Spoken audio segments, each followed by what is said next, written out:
Imagine you just started out driving for the feeder series, and then some German bloke just comes there.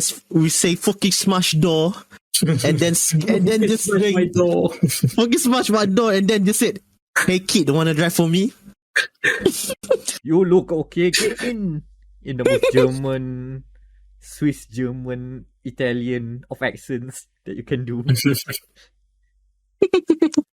What hell have Frontier Development have unleashed without them knowing?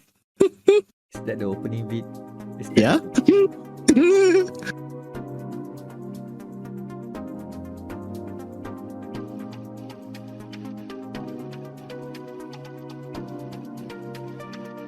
Well,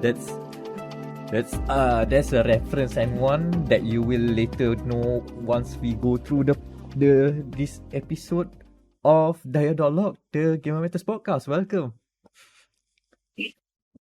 Welcome. This is episode 105. Ooh, Yeah. 105. But this time without echo, eh?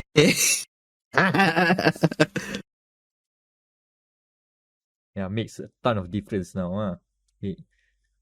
Now when the dead air hits, it hits louder. It is louder. Ironically enough, the silence is deafening.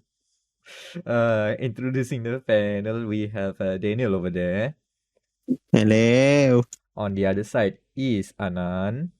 What's up? And I am Amirul Macronos Ashraf. And yeah, it has been another 2 weeks since the last time we talked in this situation, in this very podcast, and stuff has happened.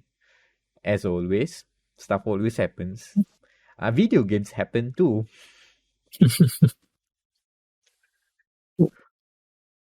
I mean, like, okay, the last time we actually the people for our Dark Souls fans, Soulsborne are excited that they get to play the game that they were waiting for half a year. The game about maidens and rings. Tak tahu lah, why are they excited to play games The Sims again? Tapi I don't know. Maidens and race. Like, maybe because they like to try finger butthole.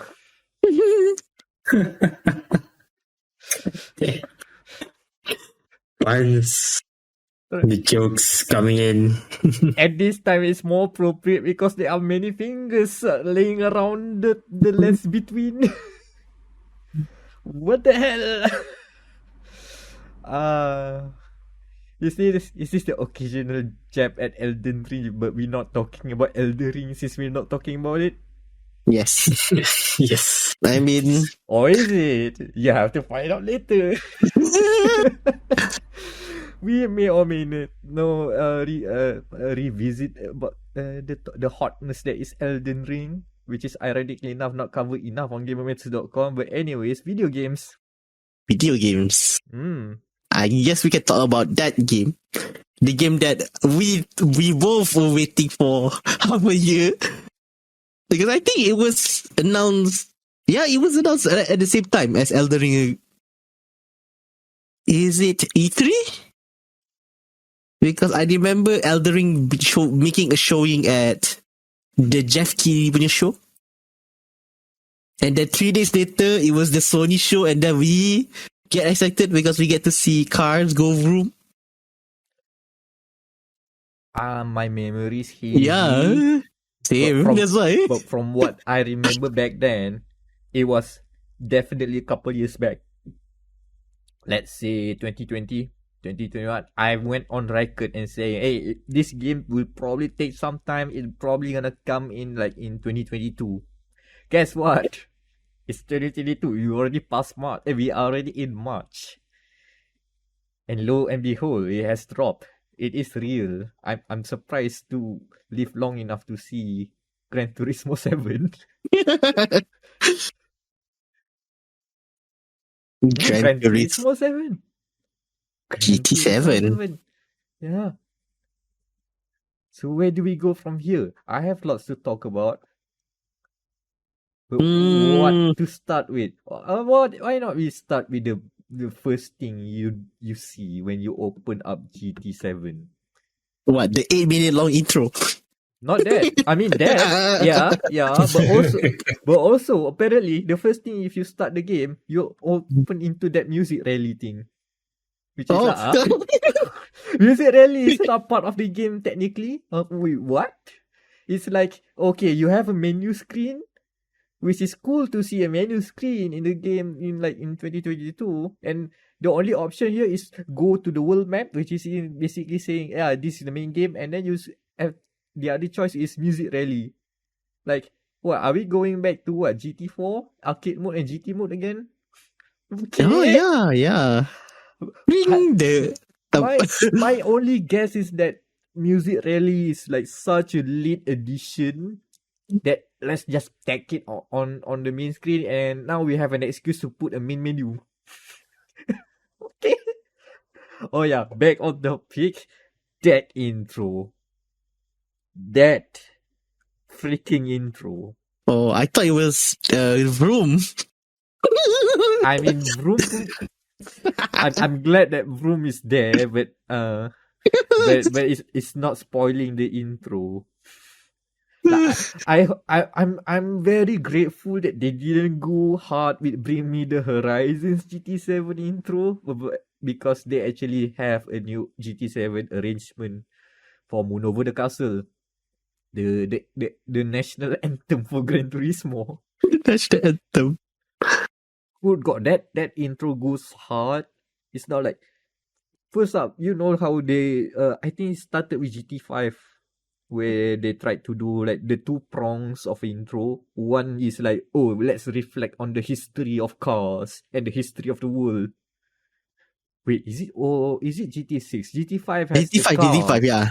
GT6 has I think it has the same thing, tapi itulah, not as pronounced as GT5 punya. GT5 like they show you the whole process of building a car, right? From the supply line of car. Yeah, from the metal, from the magma, and then into a bolt, which is then put into a car.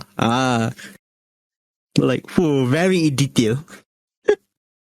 Yeah, and for most people say this is a waste of time, but at least this time they lay it out that it tells you the history of the automobile in relation to the history of the world, which I really like. Like, hey, this is the time Elvis was made prominent. Also, Cadillac, which would be weird when you see a juxtaposition like that when Elvis and then car. But when you go deeper into the rabbit hole, you know that Elvis made popularized Cadillac back in the States. It was his name that made that brand to be the luxurious car of that time. It's nowhere now, but yeah, that time it was their heyday. Good eye. But also, I like the sneaky stuff that they added that is in the game. Oh, they showed you the Indy 500 in the early days. They show you a BMW Isetta. They show there is an Isetta, but it's not in the game. But they show it in the intro. Now they have made a precedent. They cannot ignore that car. They purposely put that stock footage, so they have to put it in the game sometime soon.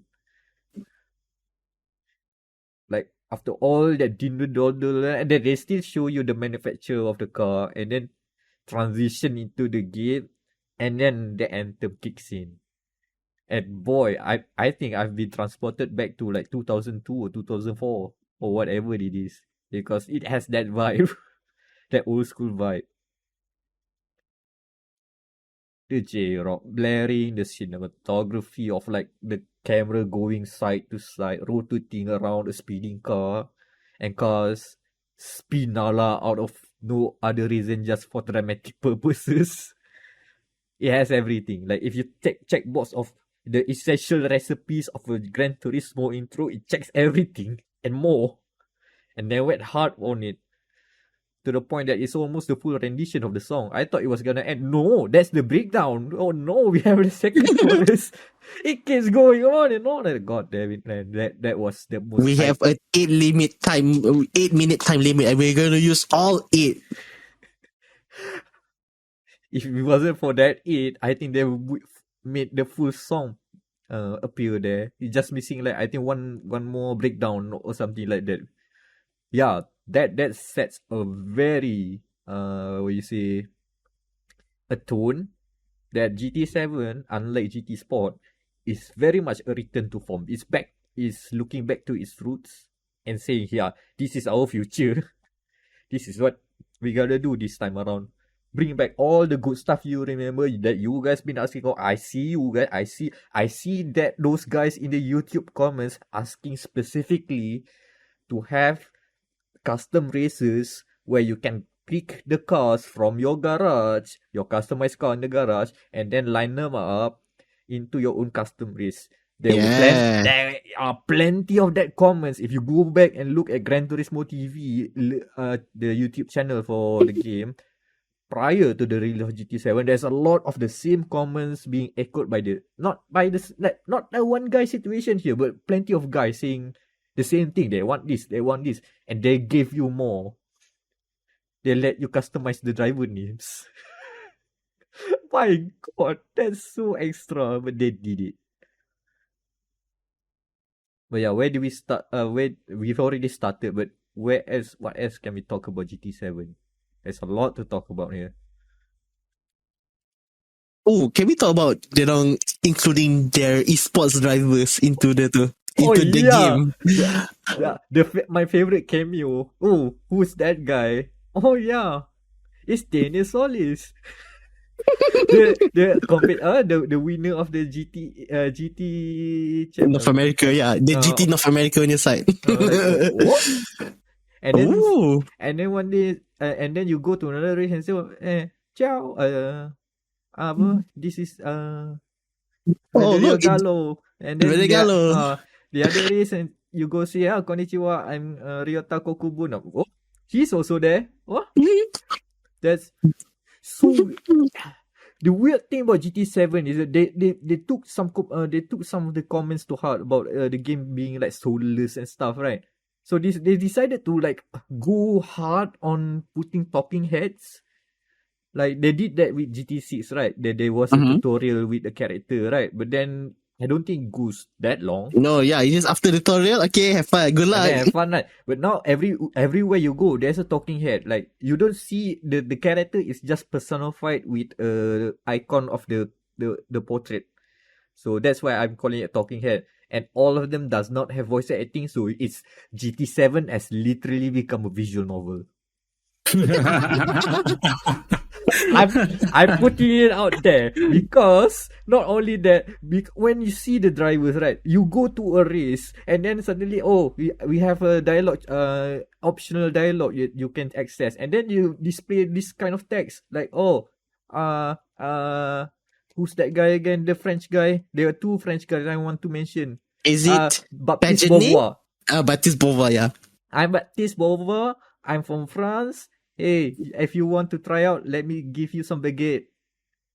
That sounds so weird. If you don't know the context of that guy having a running joke about making about eating baguettes, you would thought of it as some what about the other freshman? What are the other freshmen? The whip. Hi, the other freshman, I think is Pagane. Yeah, Pagane. Hi, I'm Pagane. You might not notice me with my head, with my iconic head. the cap. And then like I went to watch the 2020. The one before COVID. Yeah, he did race with the mini cap. Yeah, but you don't know because the portrait doesn't have a cap. Yeah, you should remember if you. I usually I'm not seen without my iconic cap. That's. And there's a lot of like callbacks to all these events. Like they are trying to make this like we like this is some hype event that you might have missed out, but come take a look. The Chilean Porsche driver in Stroza or something. That guy says, I won this one race. I kind of like pop off. I sometimes like watch back the videos saying I'm surprised what happened. Like it's so weird when you don't know the context, but I know the context, and yeah, that checks out. That's true. He did pop off real bad when he won that race. Like he did the clutch. essentially, and because you know how these guys are mostly reserved, and then suddenly this one guy did a FGC with pop off. Of course, he's gonna get attention. Yeah, a lot of those like the weirdest part about the visual novel is that they start to like share bits about themselves. Like, oh, this is how I got into cars. Guess what? Most of them because of Gran Turismo. Who would My have dad and I, guessed? my dad and I love playing the original Gran Turismo back in 1999, Oh, and I man. am now a talking head in your video game.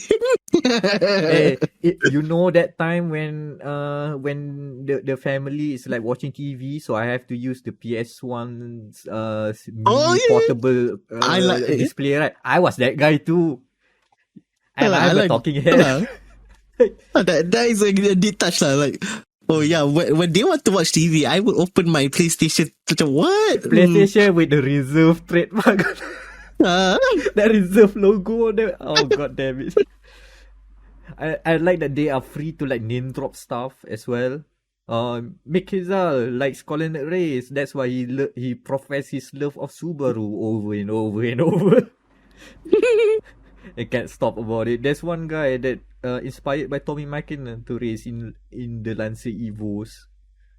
And then there's that French guy. I forgot how you say his name. The Rouge?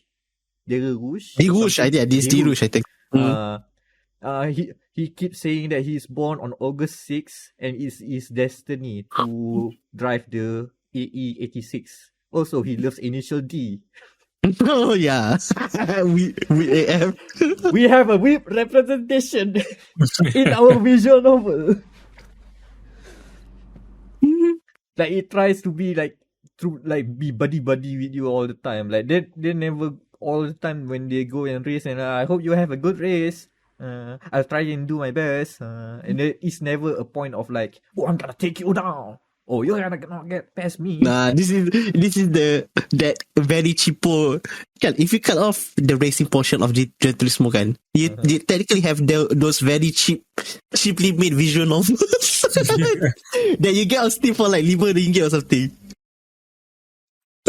And it's also kind of give off a wholesome Need for Speed Underground vibe in the way that because throughout the progression you're gonna be upgrading your cars and you're gonna switch to different cars, right? Sometimes they just came in just to say, hey, I got a new car. Look at my old BMW M3 here. It's not powerful, but I can make it work. Oh, suddenly that one guy, yeah, I got an RX-7. I didn't tune it. I got it from a professional tuner. Oh, he bought the RE Amemiya RX-7. Like, okay. So they are also upgrading their cars and let you know that I have a new whip. Oh yeah, my Mercedes is now very powerful. Atau the Porsche dekat man. Oh, did you follow the specification closely? Because if not, you cannot race your car. Oh yeah, and they are actually very helpful in that way as well, like giving you tips on. This is very helpful to newcomers. Like, oh, this track here, there's a lot of high streets. Your car should be tuned with more power. Or one of the most useful stuff is that, for me, the one tip is that, oh, if you were gonna put in racing tires, you better put a suspension tune for it. Like one guy even drop a proper tuning setup. I think you need to put the natural frequency to 3 Hz if you wanna make the racing tires at least work. Yeah. I remember that as well.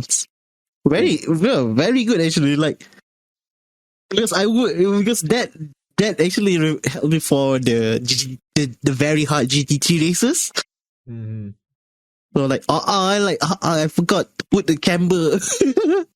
Oh, can we segue into the suspension bit? Oh yeah, sure. Oh, GT7. I'm very surprised that when they said, "Oh, we're gonna have an upgraded suspension system and vehicle dynamic stuff," right? When they said that in the hype, the marketing bits early before the game's release, right? I don't feel like is this gonna be anything? Is this gonna be just like another marketing spiel, or is it? And then I put my hands on the controller again, like, oh, the car wibble wobbles. Oh, the car jingle jangles. Oh, like more than ever before. Like, if you eat a curb, it will eat you back. Like, there are like curbs, like you thought like maybe you can just ride on it, right? Okay, fine. But this time around, no. not only it vibrates the controller aggressively, it also upsets the car. The camera also wibble wobbles very aggressively, saying you, no, don't eat the curb too much. And if you are not careful, the car will like tiptoe and probably go into a spin if you push it too hard. Very easily done. And you feel the grip being like even you can even feel it in the early cars, like in the econo box that you start out, right? The Daimyo, for example, you race the Mazda Daimyo at what I think it was Lago Maggiore, which has those like undulating turns, right? You go uphill, downhill. There are like instances of like where you have to like heavy brake, and if you pause, well, maybe not pause, if you watch the replay during those heavy braking, you can see the car basically terjongkit. All of the parts of the back is almost like tipping out. If there wasn't a wheel there, it would already flip over. You can see that much of the mass being transferred to the front. Like, I see. That's why you don't brake. You don't turn while braking. Yeah, because Makes sense. You can flip the car. Yeah. Remember, there was this thought that me and Mac had. There is between the amateur scene, we have a theory that technically for GT7 you're not controlling the car. No, you're controlling the lad driving the car. And like that's why the camera is so much shake. So basically, technically, your driver is shaking as well. Like if you hit the curb, let's say in Monza, I think Pero Alta something, the left and right before the two less most. There is one big ass chicane, one big ass sausage that you can jump and then destroy your line. Yeah. Before GT Sport, when you cut that, nothing. Yeah. But now, I usually cut a lot of curves, but now when you cut that exact curve again for GT7, the car, not only the camera, like I said, not only the camera shakes, and you also the car suddenly loses control because technically you're controlling the driver. So does this mean GT7 is the first racing mecha game in the market? A Gundam style punya gameplay. Get in the car, Shinji. Get in the car. Oh, speaking of Evangelion, have you seen the ending? No, I haven't seen the ending yet. You have to see the ending. You have to fight the last boss of GT7. You have to conquer Nürburgring and become the Nürburg Lord. Wait, technically this is Elden Ring, right? The Nürburgring?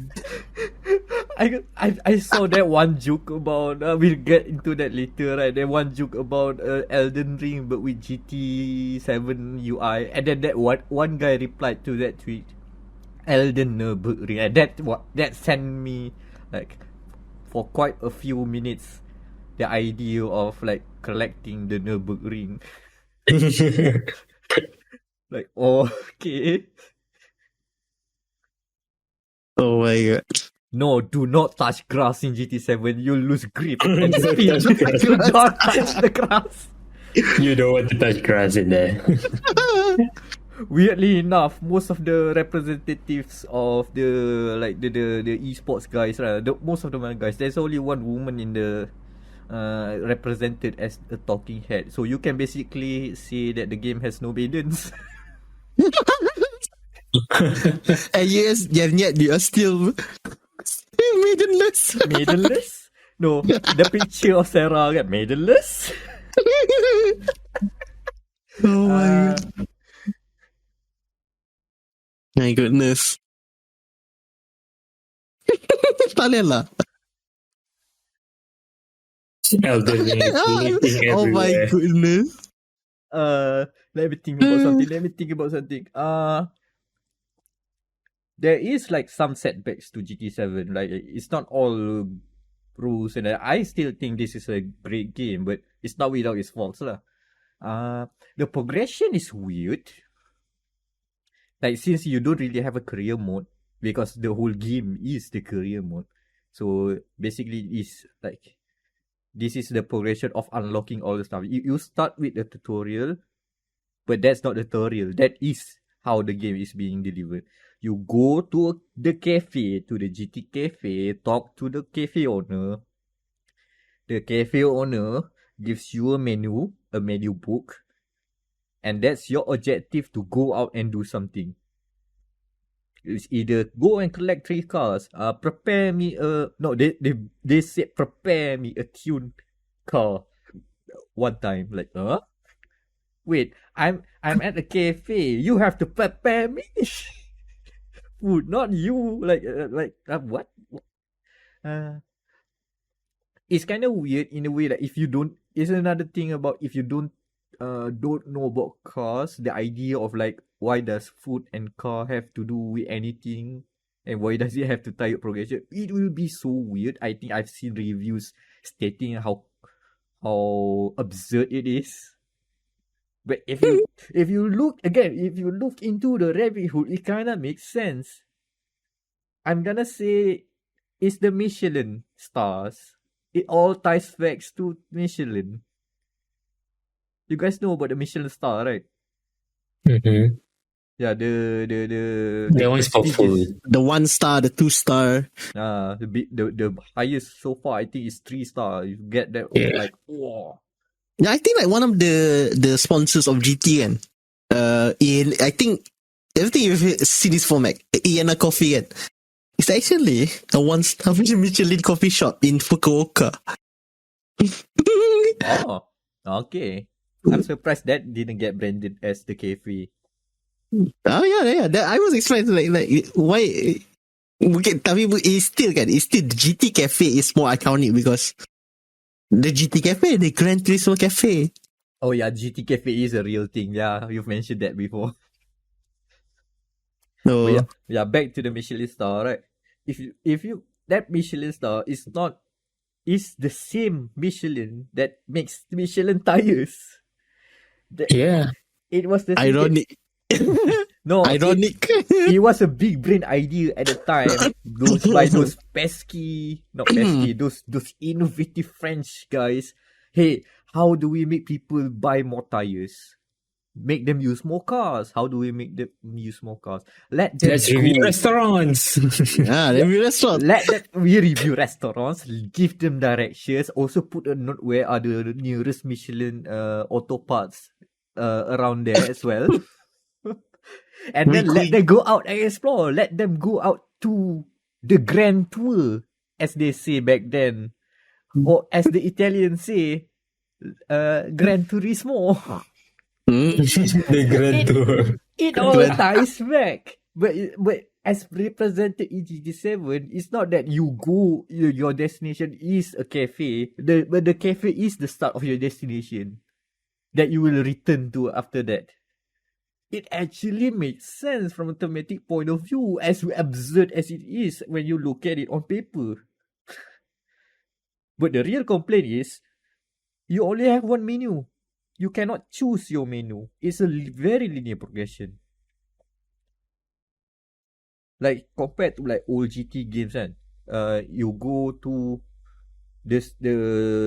where all the races are placed. You can like browse through. Okay, we have the FF challenge, the FR challenge, the turbo cars, the boxer spirit, all these like different races that are like supposed with limitations to what car can be entered. So FF challenge, you need to have the drivetrain of front engine, front wheel drive, and so on. this this like gives the player some room of like to explore different routes. So if you start out with an FF car, okay, you can do the FF challenge first. If not, then maybe I'll do something else. There's like enough room for like, let's try do some other races. You have the feeling of freedom. Here you have to complete this exact menu. You have to collect these cars. These can be get at these specific races. And then once you done that one, then we unlock the next set of cars, the next set of races. I feel very railroaded. Railroaded. It's like what I think it's more of the punya style is like it's like those not really exactly the macam the Gran Turismo Cafe. It's more the actual Gran Turismo Cafe Motegi, tapi it's more like those yang kedai ramen yang specialize in one thing and one thing only. It feels like that more or less. Kind of like okay, this is our menu and I'm sorry, this is what we only do. So basically, like, this is what we only do. You just drive. Yeah, I mean, for from a newcomer's point of view, I think that's eases off a lot of like. It makes it more approachable in that way. But for us who have played this sort of games over and over, I mean, this is kind of like a step back in the bit. I don't mind the presentation, as cookie as it is. Keep that. But I would have wished there were like more optional races on the side, like outside of the critical path. Like when you start doing those menus, they actually give you like a few optional races, but those races requires cars that you are not eligible to own yet, unless I guess you have the DLCs for it. Like they have like group 4 races and group 3 races when you are starting out with those econo boxes. Like how? And even after the critical path, there isn't like many other optional races to take part in. Like, unless I think like the mission stuff. I think they are banking on you not doing the mission stuff, and also the the very hard GT3, GT4, the GT1 to GT4, you know lah. I think they've seen the statistics of those people. How many of those people actually completed all of the GT4 races? Not many. Okay, let's turn this out. Throw this away. Yeah, start from scratch. Makes people want to finish the content. Like, okay, fine. And the other bit is the racing itself. In terms of not the physics. Physics are excellent for my book. It's the way it is structured.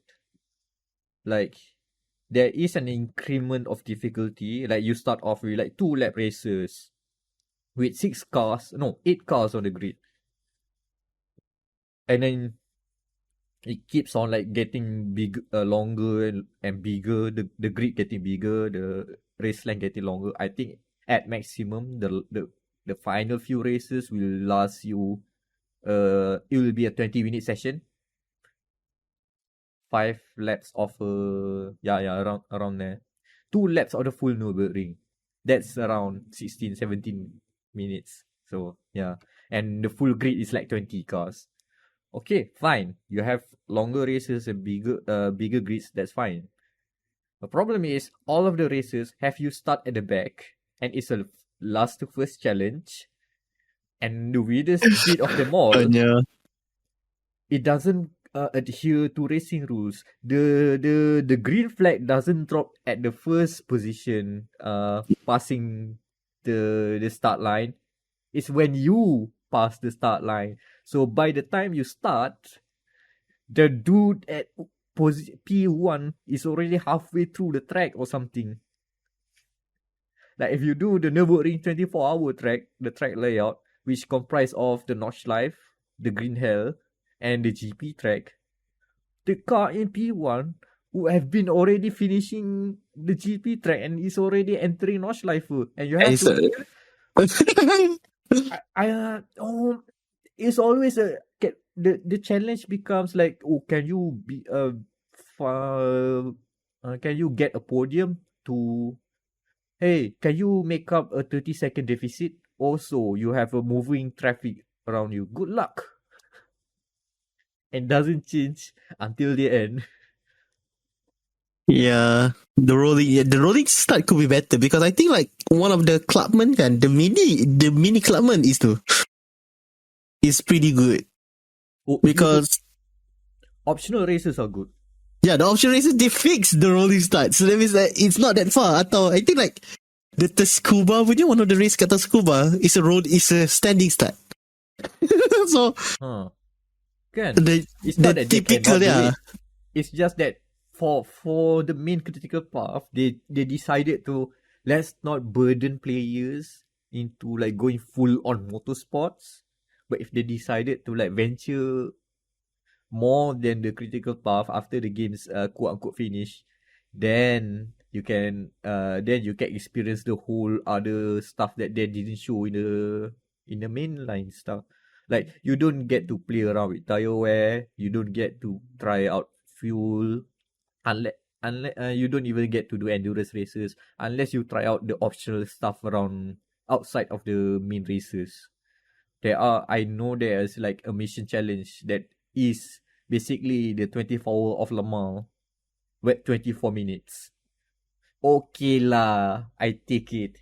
But if they do put a proper 24 hour of Le Mans, Oh yeah, they put it only 24 minutes. Yeah, it's only 24 minutes.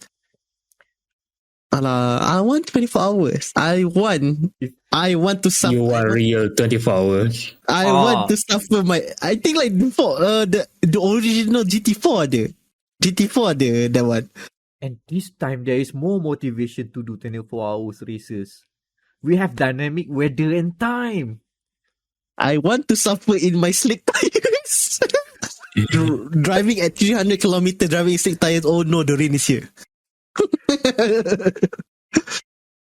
You know how detailed the dynamic weather is? You need to have a weather radar. You need to have the rain dance calculator to show you, okay, is it raining or is it raining? Oh, where is the rain coming? Is the rain coming at this particular part of the track or is it all of the track? Because in larger tracks, again, the example is the Nordschleife, only some parts can be raining, but some parts will be dry. I hate that. I hate that so much. You can race in mixed conditions. You can suffer even more than ever before. Man, I like that they went from we can only do like weather in these specific tracks and time at this specific fixed time, but now they went hard on it and they made everything dynamic and even more than we expected. Like wow. Oh, the dynamic time is also like very lovely. When you see, it took me by surprise when I realized, oh, every track can have the time lapse happening. Like there were like instances where you just go around the Tokyo Expressway, right? And then go out from the tunnel and then say, wait, it's already nighttime? I thought it was dusk. Oh, it's changing. Okay. But the worst part is like going from nighttime to dawn to early morning, and then when you go to like if you do some of the lap races, okay, lap 1, okay, I see the brake marker there, okay, that's my place I want to brake. Second lap, sun rises, glare is there. Which marker is it? I cannot see. All of them are white. The braking point, where's that? Where? What the hell? I mean, driving in nighttime is also as scary as expected. Like if you go down, when you race from dusk and then turn into nighttime, and then you go downhill through Mount Panorama. Oh God!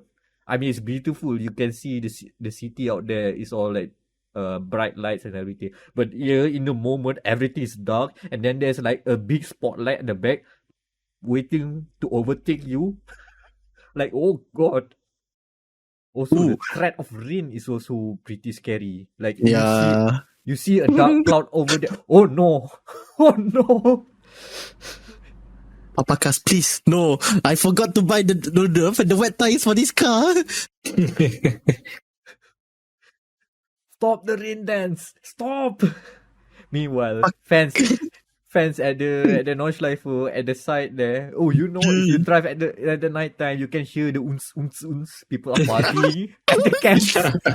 You literally can hear the music being blared out like they are partying. You know how they are like having a good time there, right? At the backside of the Nordschleife, like, oh, okay, cool. Meanwhile, we are suffering. Yeah, Daniel, what you gonna say? Okay, no, just another thing because I'm looking at. Recently, there is this blogger went to the Montegi circuit to visit the real Gran Turismo cafe, and I'm seeing one of the menu is the GT. The menu is called the GT. One side there is a red tomato soup, and then it is the blue curry rice that you see in Hosonic, which is the correlation of the color, the GT colors. Oh God. The sort of bisexual red and blue. Only 900 yen. Oh. Okay, can you post the in chat? Oh my God. At least the link. I want to see that. Tapi about that, they didn't put. I'm disappointed about the track list juga lah. Because the track list, can you have the new iconic tracks? High speed ring, Trial Mountain, which I still hate sampai sekarang. Very cool. And Deep Forest. Tapi like, what are the more iconic tracks like? Apa nama yang that SS11 itu? I don't think it's coming back because we already have Tokyo Expressway. Yeah. Okay. Grand Valley. Grand Valley is also a good track. Tapi how do you FIA that track? Oh, that hairpins are gonna be a pain. How do you because the Deep Forest Valley you see because the new track they have Herman Tilke it to a point. Oh, especially Deep Forest. What happened to you, my son? But I actually like the new Deep Forest. It's much more fun. And suddenly there is the Herman Tilke iconic 90-degree hairpin. I don't know where. Which makes sense actually. Which makes sense because now it flows better into the straight line. I mean, I'm gonna miss the old the long turn into the straight line and then into another long turn, which is I think the most iconic part of Deep Forest. But yeah, we got a hairpin instead, but still that flowy bit when you get into the Deep Forest, so to speak. Oh man, that when you nail that one, it's like, oh, that's a faster twisty corner beats, like, oh, that's so good. But yeah, it is like here's the thing, if we compare it to GT Sport, it is like, no, if we compare it to GT Sport after all the updates, it is small. It is only 4 tracks. We have to mention Daytona as well. That got Daytona. Yeah, that's a return. Tapi that you cannot touch anything because it's Daytona. It's there. I mean, if you cut the bus chicane, that's the penalty. That's it. They can do. But here's the thing, when it is that not that much, but if you think about how much updates, how many tracks they have put compared to the launch of GT Sport, it's quite a lot. It is Sport originally. On launch. On launch. There's like only Dragon Trail, Magione, apa was that? Yeah, Dragon Trail and Magione. Yeah, that's the only 2 tracks, fictional tracks on launch. Because Sardinia and Sardinia and the French Alpes. Oh wait, Alps. Alpes. There's also a launch track. It's only 3 and then tambah lagi 2. Sardinia sama the other track I forgot lah. But they've committed to say that there will be more cars and more tracks. They even confirmed that at least a Tesla Model 3 is coming in a future update. So yeah, that's a thing. Oh, please. Please, Motegi lah, please. I miss that track. That is actually quite a fun track. Honestly, I want all the Super Formula and Super GT tracks, like Motegi included. Motegi, I think there's Sugo, and Okayama. I mean, they got Autopolis out of nowhere. Nobody has Autopolis on their radar. Yeah, nobody has Autopolis since Need for Speed Pro Street back in 2007. Oh, it did appear in Pro Street. Okay, that's cool. But yeah, that's a very technical track, but it's only popular on a national level, only in Japan. It actually needs to be in more games. I do highly rate that one, even though I suck at it, but it's actually fun in a way. Vroom. Vroom, vroom, vroom, Vroom. Vroom, vroom, vroom, vroom. The music is kind of, oh man, it's all over the place in the best way possible. They got licensed music again, and they forgot to put the stream mode again. Ah, yeah, again as usual. They're gonna put it. Don't worry, they're gonna put it. The workaround. There is a workaround for it, but still. Oh yeah, a lot of interesting tracks. I'm surprised that to hear Idris Elba spitting hot bars about Black Mustangs and Maybachs. But here we are. Amazing. Vroom, vroom, vroom, vroom, vroom. They rap about Maserati and Bugatti. Maserati has one modern car. Bugatti only has a Veyron. It's the thought that got like it is the GT3 per year to like the Snoop Dogg GT3 song. It is the thought that counts.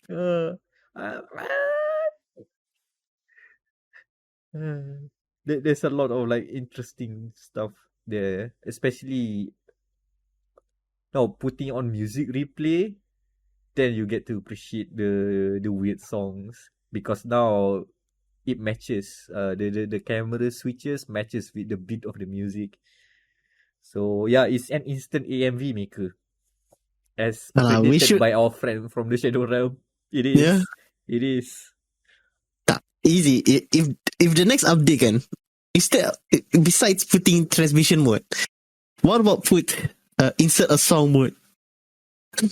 Spotify. No. That one, but also I want like you can make your own AMV with actual anime songs, like like the Kemono fans punya team ke ataupun whatever lah, or the Uma Musume punya that I've shown you guys. I don't know if it's dynamic enough to let you put custom music, because from the way it works right now, I like to believe that they have to like custom adjust the music and the camera switches.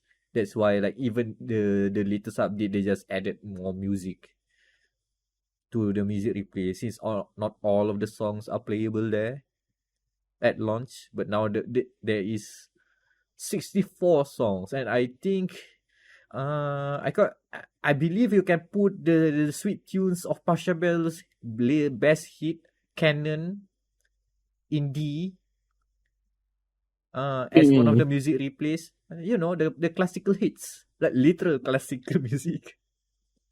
Like classical beats to listen to while driving and passing cars.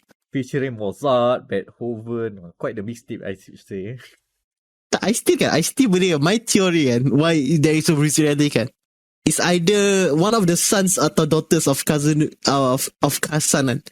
Hey dad, look at this very cool anime music video people made objectives of Gran Turismo. And then that's why he put that hastily onto the release of, guys, I have an idea. As inspired by our own work, look at this anime MV. Why not we make it more accessible to people to make their own? Yeah, that's the wonderful thing about Gran Turismo. They get over sometimes like hoity-toity and very serious about cars, and then they go batshit in one direction. Like, what are you doing? Excuse me? Okay. Alright. Uh, it never I like gets how old. I like how there is this one specific Gran Turismo punya AMV that I'm talking about is now has more views than the actual GT7 opening movie on the Gran Turismo YouTube channel. They are at 290k right now, while Gran Turismo punya tu is only 250k. Amazing. You can see there is a community. We're not talking out of our there is a fan demand for this. Gran Turismo. Okay, one more thing. Okay, what level is your collection right now? Your car collection. 91 car. No. I believe Level level 29 or something around there. I'm only just reaching 21. How many cars have you driven out of the level 21 guys? A portion, of course. I didn't touch the Samba bus yet. I got the Samba bus, the Volkswagen bus. No, not the new ID bus, the old one. The old bus. The old bus? I know the new bus is buzzing right now. I mean, it's very legit. If you go watch all the car shows, the car channels, everything talking about the bus. But I'm talking about the OG bus. Yeah, that one. The hippie bus. Apparently, they call it the Samba bus in GT, but they also mention it's also referred to the Type 2, which I think is more what most people know it. But, yeah, I mean, they call the Volkswagen Beetle the Volkswagen 1200 as it is named back then, but they mention, it's also called the Beetle. Okay. The Beetle. So okay lah. So I think we can wrap up our discussion on GT Sport. Okay, the GT Sport GT7. I'm sorry. I think we can go all day, but I think that's enough. We can talk about we forgot to talk about GT Auto and the very interesting animation that they have. Hey, how do you make your car get a wide body? Literally pull it wide.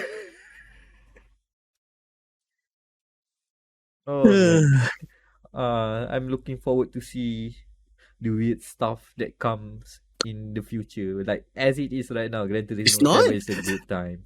I literally just now before we start recording the podcast, there was this one video or GT7 players playing cops and robbers because you can buy the safety car. The safety car, I can buy the Toyota Crown, which is the actual police car of Japan, and then they are chasing one overpowered Fiat 500. Oh. Oh my god. Oh, speaking about the Fiat 500, there's a livery of the Kirby the Fiat 500 as the Kirby. Alah, that guy should have put it in the Kirby punya tu. But then it makes sense why the cops are chasing him. Okay. There's a lot of stuff in Gran Turismo 7. Like, good stuff.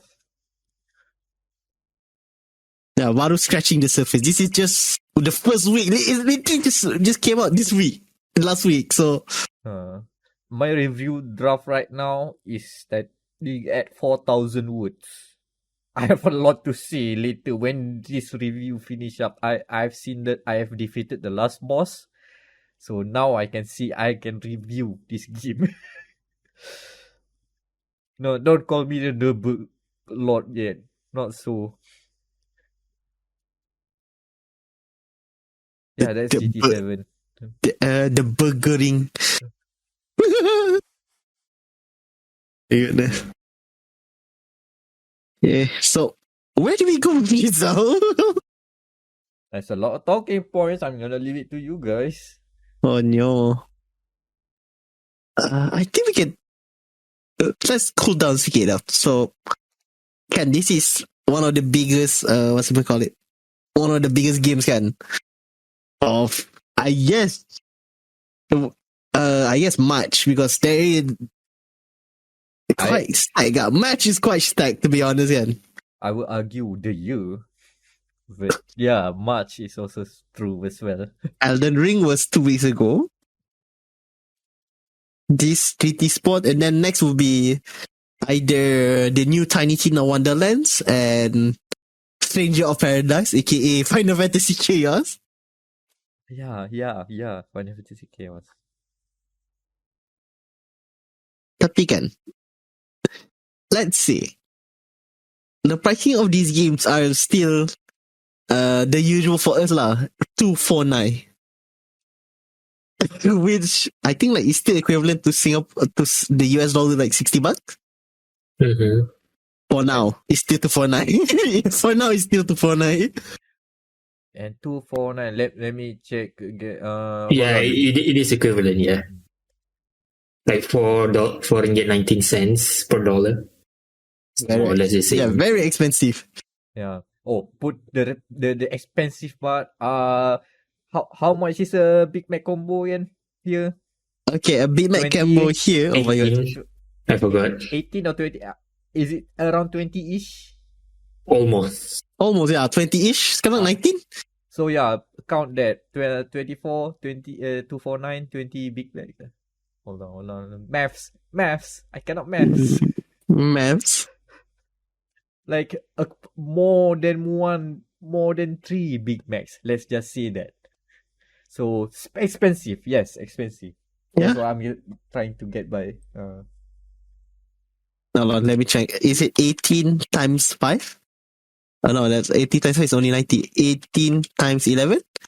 Ah, there we go. 11 Big Macs. 11 Big Macs. For one game, you can get 11 Big Macs. Compared to how much is a Big Mac in US? Probably $10. Oh, okay. we are using Big Mac economics now. Yeah, that's the thing. That's the bit I'm gonna do. because we're going to talk about because we're using the Big Mac because right now besides the games that I have to pay, so that I have to review, aka not GT7. This one was a very nice Mac is going to handle that. And I guess sekarang, if you want to buy as someone who's working with a very meager salary, dulu back, I don't know, 2019, 2020, back when sales was actual sales, you could get games macam, I don't know, I guess for the cheapest I've gotten a game was recently Battlefield, the new Battlefield 2042. Look at how much I paid for that, for the PS4 version. 2 Big Macs. Betul. Very low. For 40. Serious. Wait, I got it for, yeah. $40. Yeah, is that bad? Tickets. Oh god damn. Use copy, right? 40 No, new. Whoa. 40 Oh. ringgit for a new copy of Battlefield 2042. I want to say you get a good deal, but considering the game is considering the state of the game, I'm surprised the beta was actually the real game, and they decided to ship it as that and that only. Like what? I like how we basically played the full game. Yeah, I like that beta. With the notion thinking that there is more to come, but that is the only thing that. Nah, man. No wonder the community is also given up. Yeah, they also nah. Gee, I wonder what happened to DICE these days, huh? Trying, taking, like, there is a joke that my friends who are, avid shooters kan, they're just waiting for any holiday. Macam last, like they delayed this March update. It's actually supposed to come on February, but they delayed to, I think, this week. And one of my friends who is an avid shooter, by the way, they said, cuti Chinese New Year lah tu. Even though DICE is based in Sweden. He said, like, without even faulting out, they're probably having the Chinese New Year celebration and they take a week off. Man. I mean, we don't know actually what is happening there. I hope they are okay, but yeah, not a good look, not a good. But yeah, still, is it worth that 2 Big Macs worth of game? Oh yeah, so this is where my new gaming index for buying, because sekarang sales, it happen every other week. Like game sales now every other week. So now my new method of buying video games is now, is it more expensive than a Big Mac ataupun one Subway sandwich? Oh, Subway is also RM20. Subway tak ada beli. But wait, I check again. Big Mac a la carte is $10, 10 or 11 something. But So 10, 11. So Combo? for the set, it's like combo is like 16. Okay. Oh, Big Mac is actually cheap. Okay. Yeah. I see. So that means I bought a better fit for the price of 2.5. 2.5 Big Macs. 2.5 Big Macs. 2.5 Big Mac sets. I mean, it's not that far. Okay, so alright, so let's say a price of 20 ringgit, that is, I think, like $5. More like, give or take, that is $5 American dollars. Okay, so I think, so that means I've bought Battlefield for $10. And I saw the resale value of, like, because I do, our friend Nashmi has given me this app called Game Eye, which is basically they count the pricing of your your physical copy, and I can sell this copy of Battlefield for $25. Basically a steal. Basically, you can make money out of a shitty game. I can get back like $5, $15, you know. That's how bad it is. Oh man, I hope it doesn't go into a game flipper industry now. The question Buy a terrible game at launch as an investment, and maybe not at launch. Just after launch, when it is terrible, then you buy. When you buy a lot, and then when the game gets a big update, the game's getting good, then you flood the market and sell all your stocks. Where can I do that for Fallout 76 then? How many copies you have, man? That's a long-term investment, my friend. you haven't reached the peak yet. Maturity, tak mature lagi pun. Not yet. Keep holding, hold the stocks. Oh god, this took turns. Yeah, like, because unless. So this is my new way lah. Like, unless I want to, let's say buy a game, because right now, like, money is tight because the economy is literally dying in front of our eyes. So much like, even though they are doing sales every other week, like, I still need to save money. So if the game is priced as like a normal lunch in Kuala Lumpur ataupun a normal lunch in KLCC, might as well tak payah beli. Might as well not bother, I think. Yeah. Not be mindful. What's the right word for this? Be wary. Be wary? Be savvy with your money. Be savvy, yes, savvy. I mean, if it's too good to be, usually is. Very nice. 40 ringgit drink coaster with the EA logo. I mean, that's quite an expensive coaster. So was Fallout 76, but I finished it anyway. I made my 119.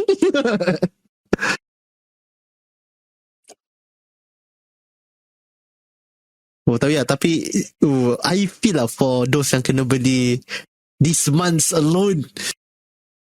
Kan, those yang the FOMO guys, the fear of missing out guys, like, oh, this month is packed. Okay, let's say you already bought Elden Ring and GT7 kan. Next, you have to spend on, I don't know, the new Final Fantasy game, that's also another 200. The new Tiny Tina game, that's also another 200. And if you're on Switch, there's that new Kirby game. That's 200 if you want to play some Kirby. Ghostwire as well. Another 200. Oh, yeah. March is packed. Makan, I don't think you're eating Maggie at that point. You're just eating that very cheap gardenia. The small bread and then you slice it half. You eat the game lah. You pay so much for the game. You eat the game lah. You spend your money on game. You makan lah game tu. The mothers of all gamers cakap itu. Nak sangat kan main gitu, makan lah gitu. Tak turun makan. We call you for dinner, you didn't come. You eat the game lah. Man, I love my mom. Asian mom, man. Asian moms. I mean, to be fair, it is true. Don't spend too much on games when you should spend on food, but still.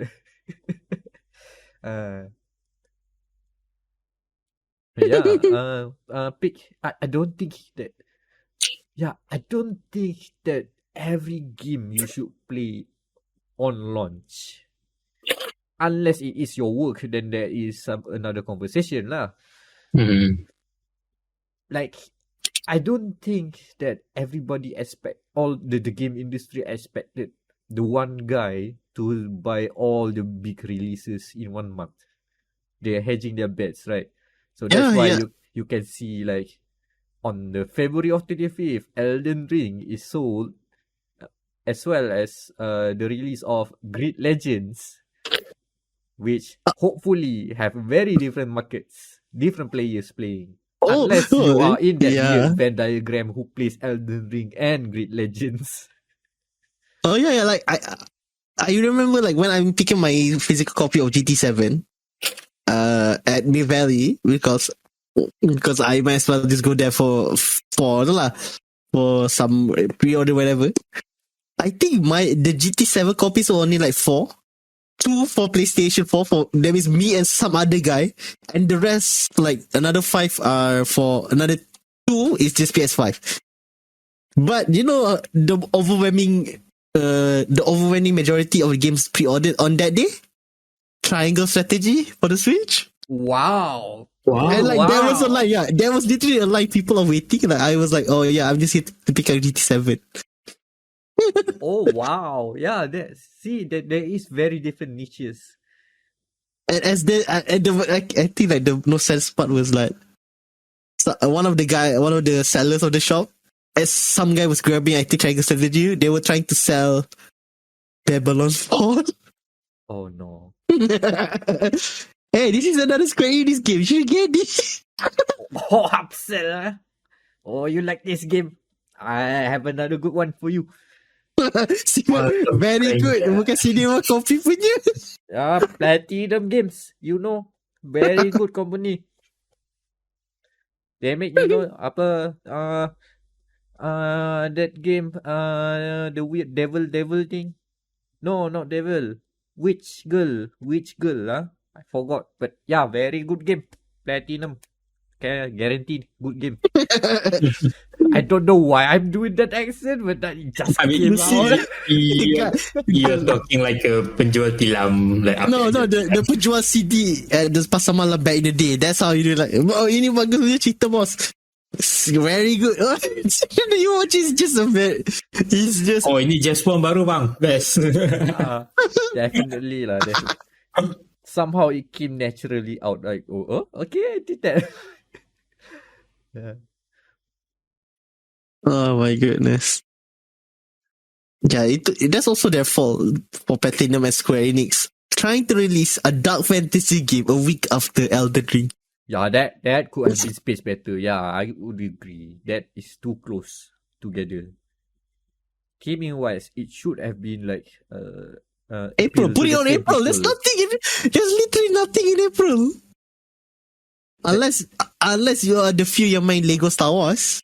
There's nothing in April. You can put it there. April. Lego Star Wars and Babylon's Fall different. The Venn diagrams is very small, overlaps. That's small. Why.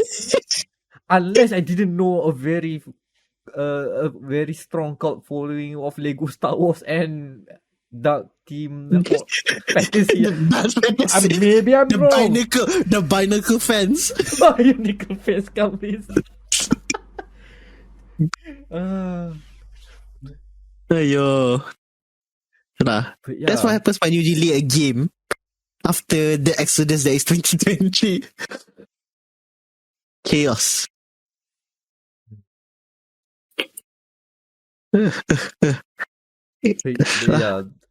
Be savvy with your spending. It's totally fine. And if you prefer to play the game like I don't think if you hear us talking about GT7 right now, right, and you say, this might be an interesting game to pick up, but I don't think I can afford to spend $249. It's okay.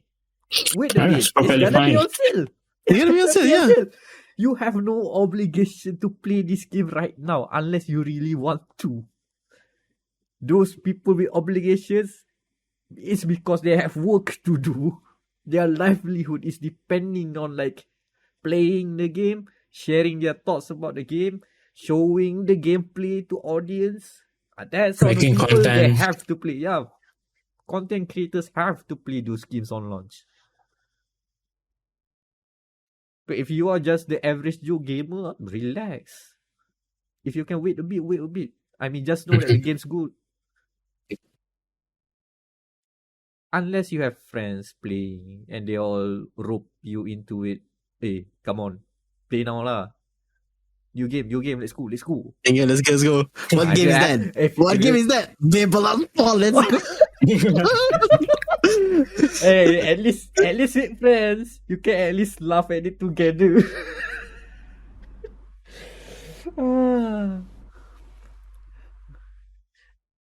All right, so into our hot topics and news then. Is it? Yeah.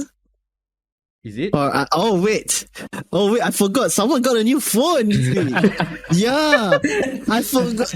I will. Okay. My mistake. Last week I was not ill, so I couldn't. I forgot that Anan has gotten a new phone from the good folks at ROG. It's this ROG.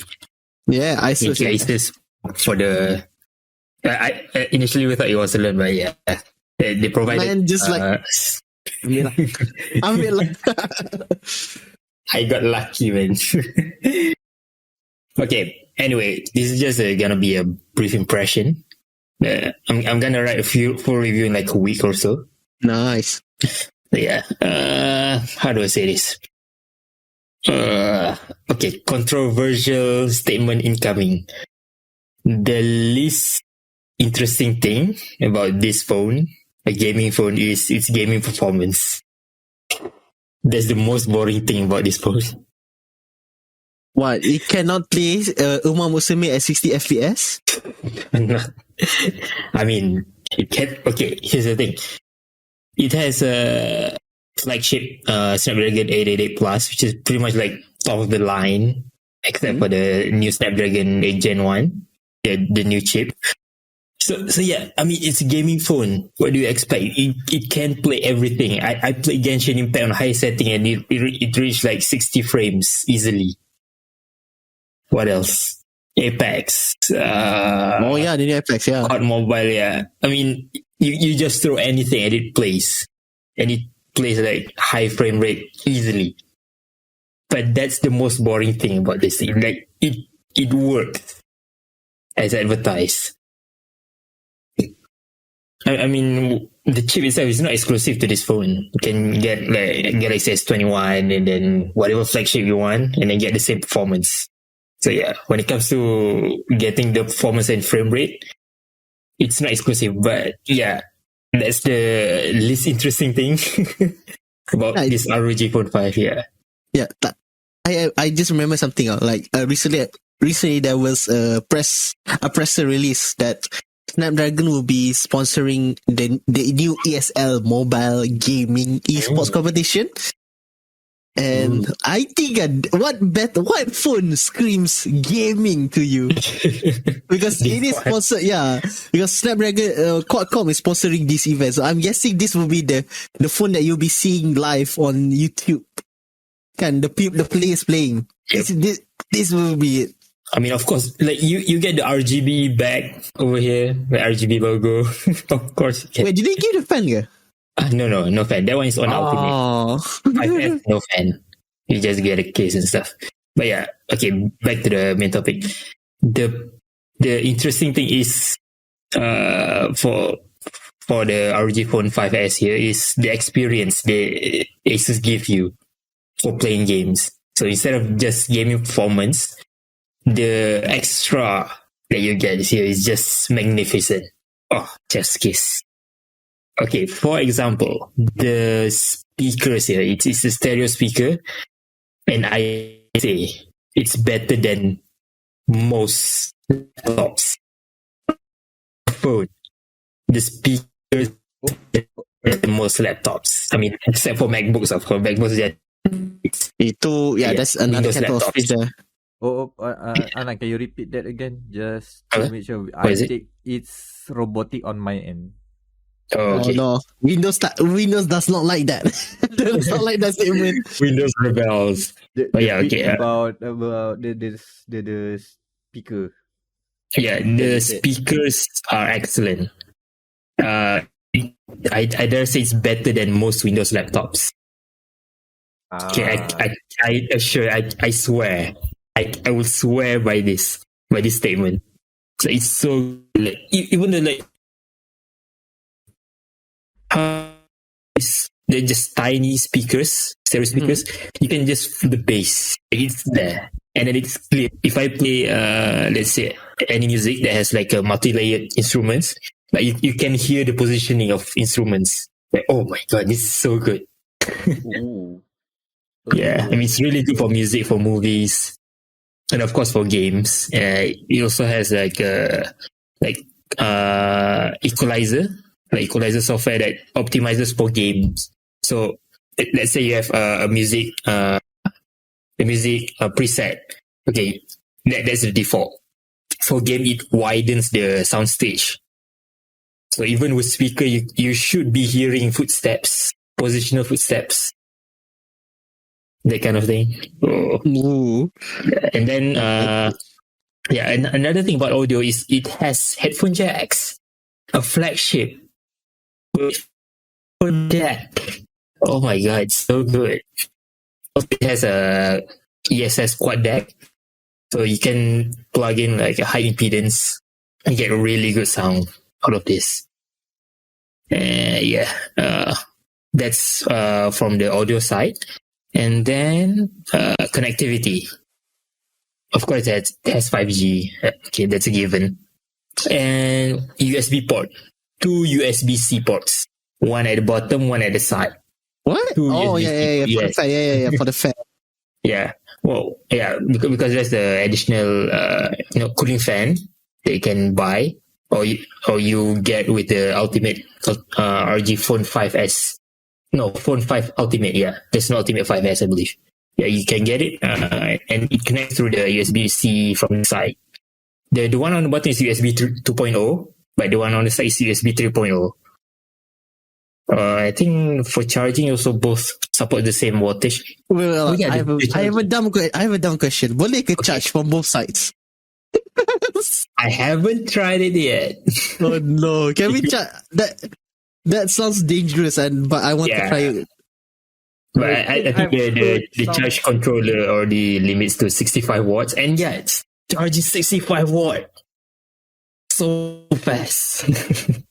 But yeah, I limit the charging to 18 watts because I want to preserve the battery. Yeah, But I've heard you some can- games some games. I've heard like some phones that have like dual ports like this. They they have software that mitigates the weirdness that is like plugging double the power or something like Yeah, that. I mean the charging controller should be able to just mitigate the wattage. Yeah. Like, it probably just one port or whatever. I mean, if you want to test it out. Yeah, I mean I have multiple chargers, so yeah, that's fine. And with regards to charging, one of the features they have here is bypass charging, which means that you plug it in and then play games, and it will activate bypass charging, which just powers your phone through the cable instead of through the battery. So instead of it constantly charging and discharging, take power direct. So it's less heat from charging, discharging, and also you protect your battery health. Which I've been, I've been requesting this feature since long ago. I always thought, hey, when can like phone manufacturers make bypass charging? Because I want to play games, but don't want to like make the battery so hot. And then here it is. I think they already introduced a feature like from ROG Phone first. I'm not sure, but it's one of the like good features from this one. What else? The screen is awesome. It's a Samsung OLED screen, 144 hertz. God dang, so fast. Oh yeah. I forgot about that. I forgot that our phones are now. Our phones are now like they can do 144 easily. Yeah, 140 hertz. But I sort of have one question. I believe there should be a 90 hertz, but it's not here.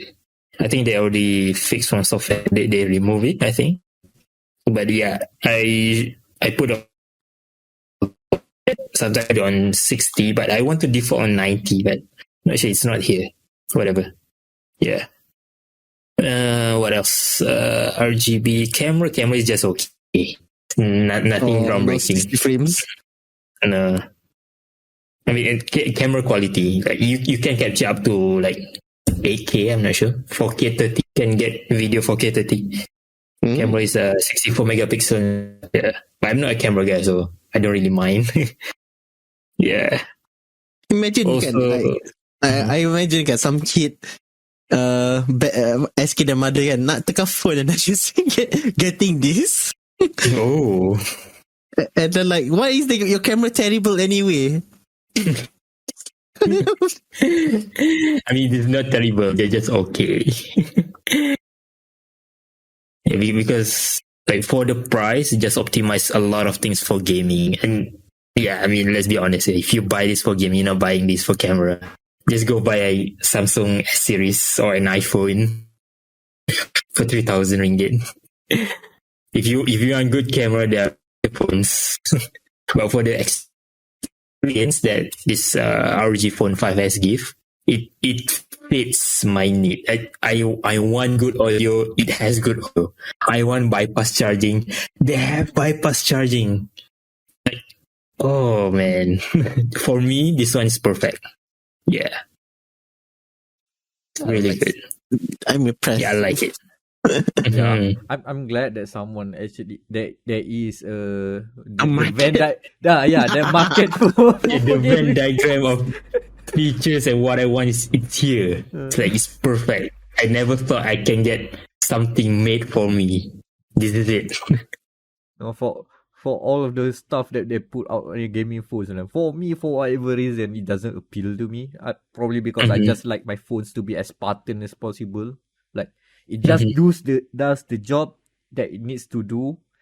Internet, mobile data, some camera of sorts. Okay, everything else, I don't mind. Yeah. Also, one of the I think the best feature of this phone is the customization it gives you. Like you can customize a lot, like the power profile and then display, like like refresh rate, and then like charging speed. Like you can set 18 watt or 25 watt or like the full speed. What else? I mean, a lot. And I haven't talked about the Game Genie, like the performance and the additional control from this ultrasonic buttons here and then the motion control. I haven't touched that yet. Just a lot of customization. If you like to customize your phone, this is it. It gives you so much option. Yeah, different, like you can have a squeeze gesture. So say you can squeeze the phone to activate camera, something like pixel. Ooh.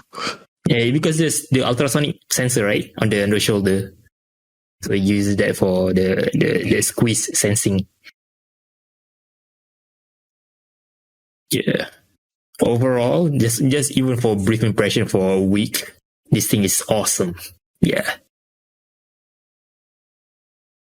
And the battery is pretty good too. Yeah, 6,000 milliamp hour. Like, Oh yeah, the Samsung. Yeah, because the Samsung's like they have to like only do I think like 2,000, 3,000 years after the Note debacle. Mm-hmm. So 6,000 feels amazing. Yeah. And also for the battery, they made it in 2 modules. So there's lower risk of galaxy bomb again. Galaxy bomb. Sekarang tak, now it's not the galaxy bomb. Now people are talking about the galaxy crease. Because goddamn those flip phones crease kan. Mm-hmm. Like nobody's business, man. Reminds me of a Dank Pots video about those galaxy flips. It looks quite dank to say the least. Yeah. Dank. Oh. So yeah, that's the brief impression of ROG. I'll write a review in like a week or so. So yeah, just stay tuned. Moving on a bit. Oh yeah, for the past 2 weeks I've been playing Portal 2 again. Oh, Portal 2. I thought you'd be talking about what's that new thing? The new thing. The Aperture Death Job. Yeah, the killer app of the Steam Deck. Here's the funny thing. I decided to play again because I saw, I watched videos of Aperture Death Job. And I just watched the personality called Grady in the game. Like, oh man, I really miss Portal World. I gotta play again. So I boot up Portal 2 again and just playing it through. And then by the end of it, I'm like, come on, Valve, make new games, man. Make new story game. The Valve magic. People always say about which studio is it again? When it comes to story magic? Healthier ke atau Naughty Dog or honestly, so who makes the Mass Effect? Oh, BioWare Magic. BioWare, yes. BioWare Magic. BioWare Magic. But no, people forgot about Valve Magic when it comes to like story games. They are messing like when it comes to like personality, like game like NPC personality, just so good, man. Come on, Valve, make new games. Gaben, please. Give it some Valve time. Mm-hmm. It will happen. Much Valve time. Yeah. Like, I mean, looking at Valve right now as a company, they've got getting like more hits than misses these days. Mm-hmm. I think they're more confident to try out new stuff. Mm-hmm. I mean, get the what's the studio that made Firewatch that they bought? Panic, right? Is it Panic? No. Panic is still independent. That specific Campo Santoso or something. Campo Santos. Campo Santos, yes. Yeah, they own those guys and girls. They can do lots of story-based games. I hope Valve give them the green light to do some other stuff.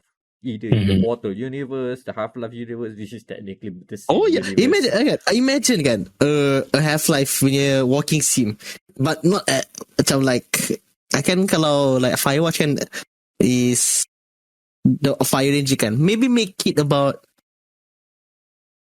Like life in the combine. Yes. Yeah, Life in the Combine. Totally possible. I think. Kan? I mean, would they already believe made that. Alex. Can just reuse from Alex. Alex have to contact her dad using a radio. You can do that as well. Like, do the same thing as Firewatch. Tapi macam like, hey, how's your sector? Has Gordon Freeman came by yet? Like, I wouldn't mind, like, that would be cool, kan? Yeah. That'd be cool. Commoner. Kan? Oh, I just saw him, man. I just saw Gordon Freeman. He just came by and he did a bunny hop onto my car. No, imagine you just doing that walking sim bit and then you turn right at some other thing and then you see that Easter egg of Gordon doing the bunny hop and do some cool stuff and then it's gone. Back to the story. Yeah, you wouldn't believe what I saw. What did you saw? Man, you won't believe me, man. I just saw Gordon Freeman. But he doesn't say what he saw. He said, I just saw Gordon Freeman, man. Ooh. And he didn't go into details. Like, you won't believe this shit, man. That would be cool.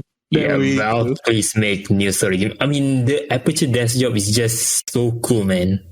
Like, have you watched the gameplay, Let's Plays?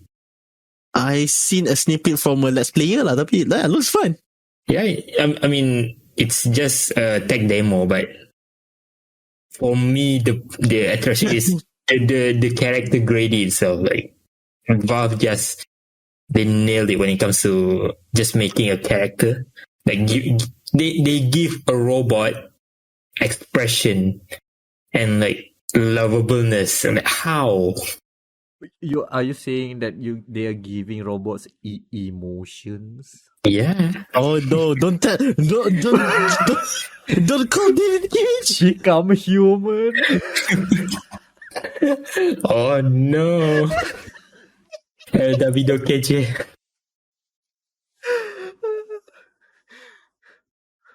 Next time in Quantum Dream, we're making a game about subspace traversal and also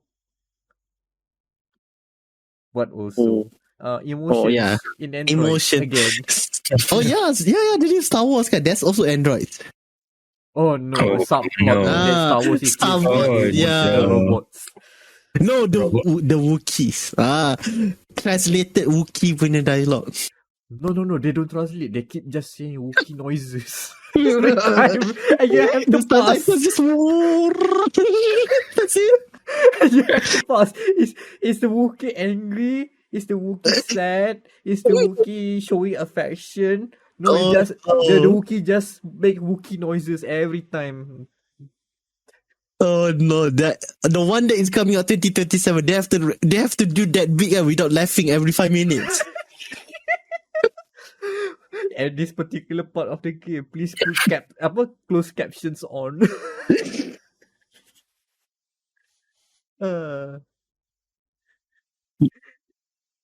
Is this where we go to the news and hot topics? Yeah, sure. Yes, let's go. Yeah. So the hottest topic of the week is the dunking of 2 developers. I think they didn't expect their tweet to blow up anyway. These 2, because they are one of them is just from Horizon. Yeah, one of them is from Horizon, the new Horizon game, Horizon New Dawn, not Forza Horizon. Tapi I can make a case because that game also has terrible. Now hold on there. Wait. Let's not attack the dunkers. Let's put out the situation first. Okay. So these 2, one from Horizon New Dawn's Forbidden West developer, and one is from the Ubisoft side of UI development. They are nitpicking the big Elden Ring's UI design, because they I think this is the first time a FromSoft game, Soulsborne lah, and going all open world, and they are criticizing that the UI is very terrible. Tapi like this Soulsborne kan? Isn't their punya design philosophy different ya? Hence why it is bare bones because they just want to give you a hint and then you have to find it for yourself. Okay, so this is where the conversation that I wanted to have, which is how open world games have like if you put in your mind what is the typical AAA open world games, you have a you have formulas and of course you have checklists of what they constitutes. Everything is like formulated to a T. Whereas when you go to a game like Elden Ring that somehow decided to become open world but decided to either did not take any of those notes or decided to wait. There are notes, Mm-hmm. and they went their own way. So now the conversation that I wanted to see is should all games like converge into this one set of how a game should be designed, or let's just let our developers do their own thing and see what sticks. I mean, singularity sucks, man. I mean, when it comes to open world games, people usually expect Ubisoft formula. Because they are like the masters of just checklisting formula. You know you're playing an Ubisoft game when you play it. Oh, look at all these checklists. Oh, look, you can. Look at all this busy work. Look at all these markers, pointers on my map. I think it's still all these towers that have to climb. I think for open worlds, the one that still for me that nails the formula of open world genre is Rockstar. Mm-hmm. Because Red Dead and GTA kan, they don't highlight. They also have those collectathon things, but they don't highlight it. Yeah. They just put in a question mark kan, and then it's actually a side quest. A side mission where you have to shoot down all the remaining gunslinger or whatever. Well, Ubisoft is this is where you have to do 1 out of 5 whatever. Hey, come here, chase this sea shanty from trees and roofs. Playing 80 Black Flag. I'm chasing papers through tree. What the hell? I'm sorry, my friend. It is by law. I don't make the rules. I don't make the rules. Yeah, it's the thing that there's one design philosophy that you can figure out about all the open world games right now. that follow this sort of like the formula as promoted as defined by Ubisoft lah. Is the philosophy that all games have to be completed 100%. Like all the content that we've made is made for you to see and consume. You will make it our utmost priority to make sure that you will consume this content as easily as possible. In one playthrough. Yeah, in one playthrough. Hence why that's why they do the level gap. Tapi like it's so weird. Like what the new Watch Dog doesn't have the level gap. I'm glad it doesn't have. Yeah, same as well. Like thank God, my grandma can be as old and brittle as she wants to. And the game says okay. Yeah, and then when you consider looking at Elden Ring, it's not that they are trying to do something different. They're just doing their own thing. Like the way I look at it is that like right now you see the games industry, like they are zagging, they are doing something innovative, they are going into a certain direction, a different development path. Well, From Software here is zigging, as in they haven't moved ever since.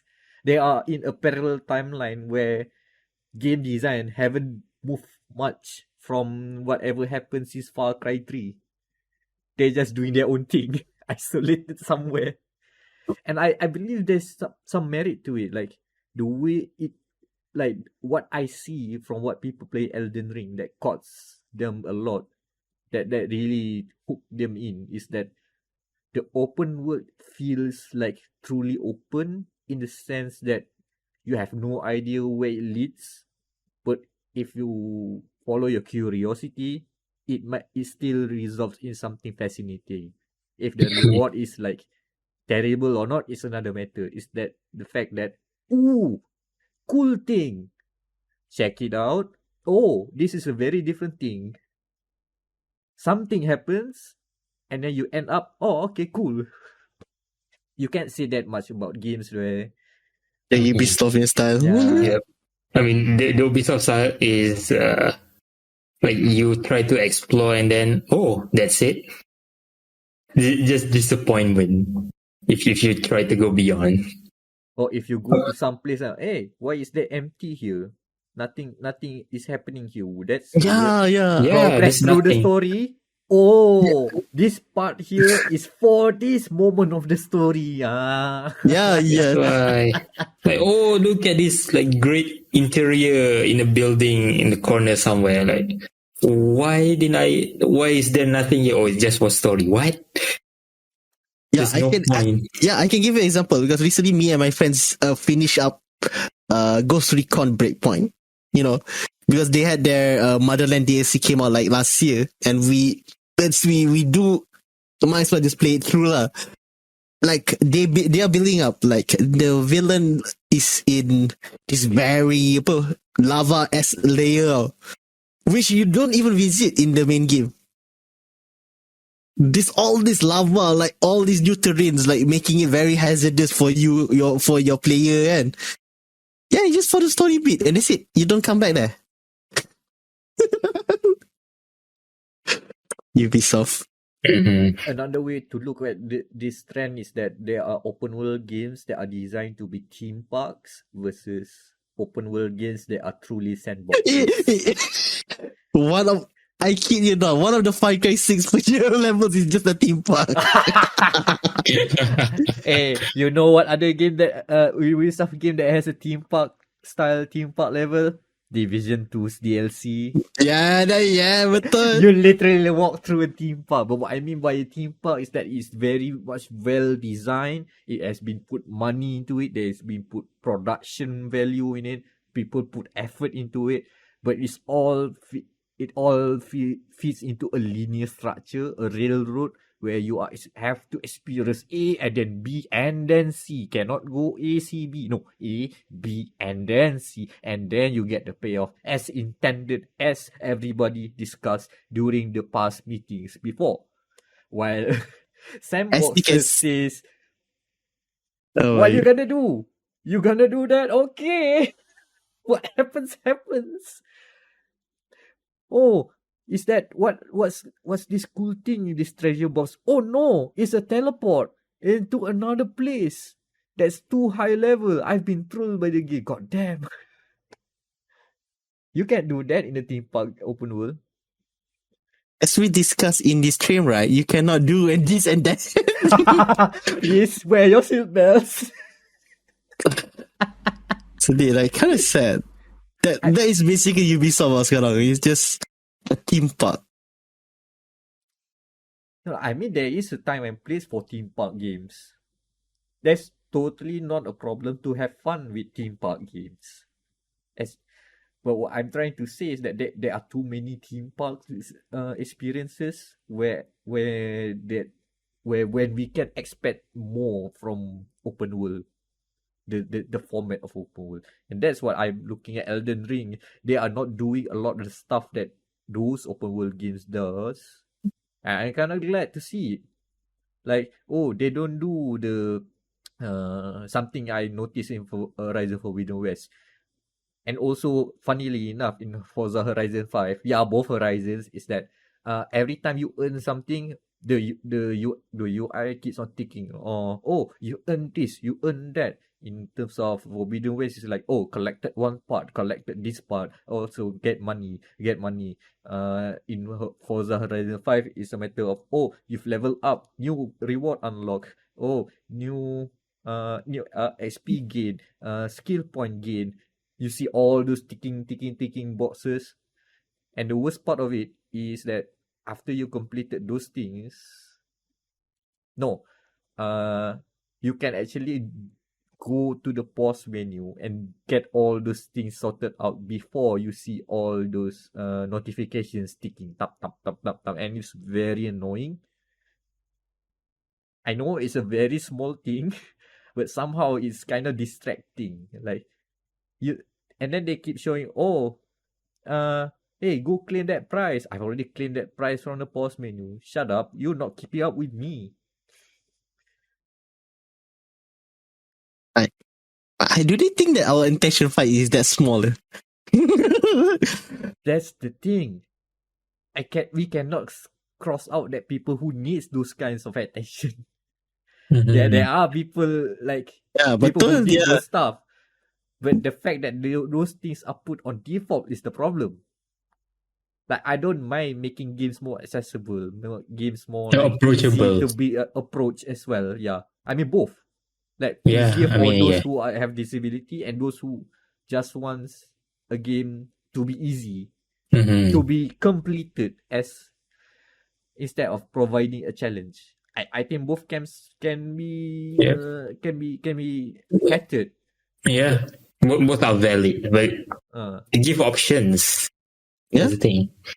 Yeah. And also, like, don't criticize and said just because you did it doesn't mean someone else doing a different thing is bad. Okay, you Ubisoft. Ubisoft devs. And yeah, if a game, if a developer decides to like focus on one circle and not the other circle that can have a Venn diagram, I mean, go for it, I guess. I mean, it's better to have options, but if they decided to design a game to specifically offer a certain kind of experience, I honestly just let them be. And if it's a game not for me, I look away. Tengok kedai lain. Go to the other shop. But yeah, it's a weird situation right now. Like, I hope that more open world games stop using the formula. But in another sense, there are some bits that need to be kept. It's just a matter of figuring out which is which.